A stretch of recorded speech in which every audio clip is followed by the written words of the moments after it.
Shalom Alechem, Assalamu Alaikum, Irini Mazisu, Pax Vobiscum, peace be unto you. We're looking at 1 Samuel chapter 13, and there are 23 verses, beginning in verse 3. We see here Nasib versus the garrison. Okay, so it's one person in the Septuagint versus a group of troops. A significant difference as well. It says here, the servants have despised us versus let the Hebrews hear. So two very different things going on in those verses. And then it says here, now Israel had been put to shame, in verse 4, before the Philistines. Hold on, let me just correct this. I did not say it was verse 4. So now Israel had been put to shame before the Philistines, and the children of Israel went up after Saul in Gilgal. Verses in the Masoretic, it says that Israel also was had in abomination. So they are had in abomination. That can be interpreted so many ways. But being put to shame, that's simple, it's straightforward. Being had in abomination could mean that they're not acceptable, they're an abomination. Again, could be interpreted in so many different ways. With the Philistines. So did they have a pact with the Philistines that was not acceptable? Again, so many different ways to interpret this. And then it says here, and the children of Israel, I got mixed up there. It says, and the people were called together after Saul to Gilgal. So one is where they made the decision to go up versus them being bidden to go. So the Philistines defeated Israel and they shamed them, versus Israel was corrupted because they joined the Philistines. So that is one way to interpret it. And then it says Israel went versus they were called. Again, verse 6, significant difference here. It says here that so that they could not draw near.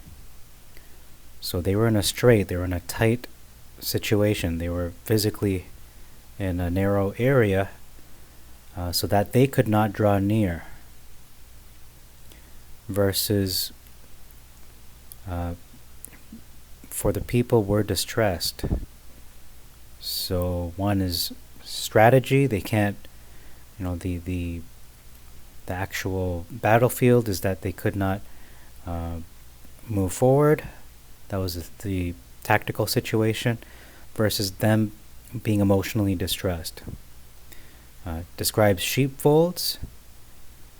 That's where they hid, one of the places they hid in, versus thickets, which is like thick bushes, as well as ditches, versus high places. So they were in a difficult situation, a strait, so they were cramped spatially, with nowhere to go, except only to hide. That's their only option at this juncture. Verse 7, in amazement, all the people followed after him, Saul, in amazement. So they were just in awe, versus trembling. So fearful. Very different emotions going on, depending on the translation you're looking at. Verse 9, an omission of that I may offer. So Saul said, bring here that I may offer. So he's going to, there's a clear intention behind his words. I'm going to offer. Versus bring here a burnt offering to me. So there's no clear intention that he's the one doing the offering.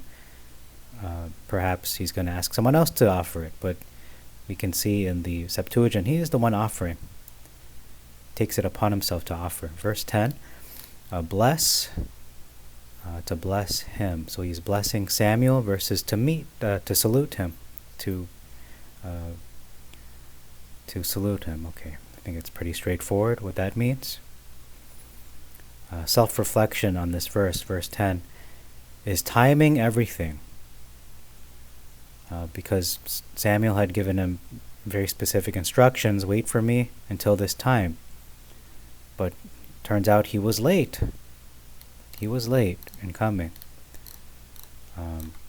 That's why Saul decided to do this. It's not like he just decided to do this out of the blue. There was an appointment, and Samuel was late for that appointment. So my question here is, in verse 10, is timing everything? Because even different messianic groups, or Jewish or Christian groups, when you look at the holy feasts, the Moedim, people are saying, "Oh, you're keeping the wrong timing of the feast. You're keeping the wrong day for the Shabbat, even." So what is more important? Is it really the timing, or is it being anointed and having authority? Is that more important? To wait on Adonai instead of these outward factors such as timing. I'm not saying that the feast days, we can just pick whatever day. I'm talking about this specific situation. I don't want to take it out of context and then apply it to the Sabbath, the weekly Sabbath, the Moedim. This is only talking about this situation between this agreement that, or maybe expectation is a better way to put it, that Saul had on Samuel arriving at a specific time, and he did not, so he took it upon himself to do the offering. So what's more important? Is it the timing, or is it the being anointed and appointed by Adonai? And I lean towards the latter. Okay, verse 12. I have not, you can see exactly the set time of days. So what have you done? Saul justifies, because you did not present yourself, you didn't show up on time according to the set time of days. And then verse 12 says here, I have not sought the face of Adonai. So Saul is admitting, I did not seek his face. So this is why he's doing this, showing his intent, the intent of his heart. Are these wrong intentions? It doesn't seem like it on the surface. But look what it says in the Masoretic, I have not made supplication to Adonai. So we can see the intention is really, the intentionality behind Saul's actions is more clear in the Septuagint, because he's saying that I didn't really seek his, the direction of Adonai, versus I didn't do this specific action, I have to do this action. So the focus is on the action rather than the intent. In the Septuagint, the focus is on the intent, not the action that the Masoretic is focusing on. Okay, verse 14 says shall twice versus has. So Adonai shall seek for himself.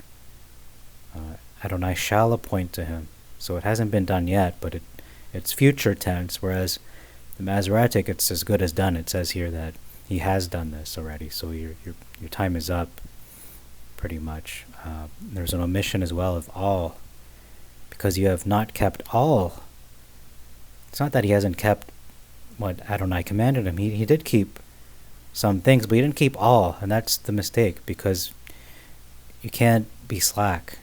As much as we want to say Adonai will have grace upon us, Elohim will be merciful, but in another way, when you're a king and you have more expectations upon you, you have a lot of responsibility, you can't be slack. You have to keep all. To whom much is given, much is expected, as Yeshua said. Verse 15, an omission of, and the remnant of the people went after Saul to meet him after the men of war. Okay, verse 16, significant, sorry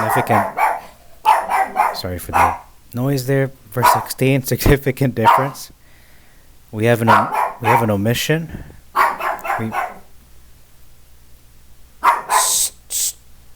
Okay, let me try that again. Verse 16. Verse 16. Sorry for the... Okay, I'm just trying to cope with this right now. Verse 16. Significant difference. There's an omission. It says, and they wept.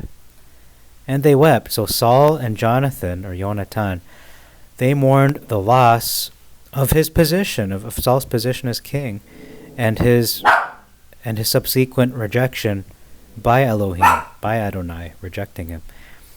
Verse 17, destroy versus spoilers. So one spoils, taking the spoil. The other are destroying, they're taking lives, destroying perhaps property as well. Okay, I apologize for the noise. What can you do, really? Okay, verse 20. Significant difference. It says the land of the Philistines versus the Philistines. So all Israel went down to the land of the Philistines. So they went to this land, and you could say, well, possibly they went with disguises. They didn't say, hey, everybody in Philistine land, hey, everybody in the land of the Philistines, we're Israelites, we're going to do this. They probably, disguised themselves, most likely. And they didn't go down to the Philistines. Perhaps they just went to the land of the Philistines and used their tools. It's hard to say what they did, but it specifies here they went to the land. They didn't go down to the Philistines in the Septuagint, anyway. And describes here reaping hook. They forged a reaping hook versus a share, which is like a plowshare, most likely. And then it says his tool versus his coulter. A coulter is a blade, or the blade that is in front of a plowshare. And it describes a sickle versus a mattock, which is like a pickaxe. Okay? But these are all deadly weapons, although associated with agriculture. Verse 21, significant difference, and also a big difference, perhaps, and requires meditation. It says here, it was near the time of vintage. Okay, sorry, I skipped ahead here. It was near the time of vintage versus, continuing, it says, and their tools were valued at 3 shekels for a plowshare. There was the same rate for the axe and the sickle. The Masoretic says they had a file for the mattock. So it's not a file like a file folder. It's a tool to sharpen, a sharpener for the mattocks, and for the coulters, for the forks, for the axes to sharpen the goads. Sorry. So what is the Septuagint saying? It's saying that this is a time of harvest. It described the prices for these agricultural tools, which were going to be used for weapons, it seems, versus it is not in the time of the harvest. In fact, no time is given, and it speaks about sharpening these tools and not the price or the value of them. Okay, closing out in verse 23. It says here, Michmash, the place beyond Michmash, versus the passage to. So one is already past Michmash, and one is leading to Michmash. So that's all we have for you for this chapter, 1 Samuel 13, or first book of the Kingdoms, 1 Kingdoms chapter 13. Thank you very much for your time. I'm in transition right now. I don't have all my usual equipment because I'm not at home. So thank you very much for your time. Until next time, I bid you all Shalom Aleichem, Assalamu Alaikum, Eirini Mazisu, Pax Vobiscum, and peace be unto you. Maranatha.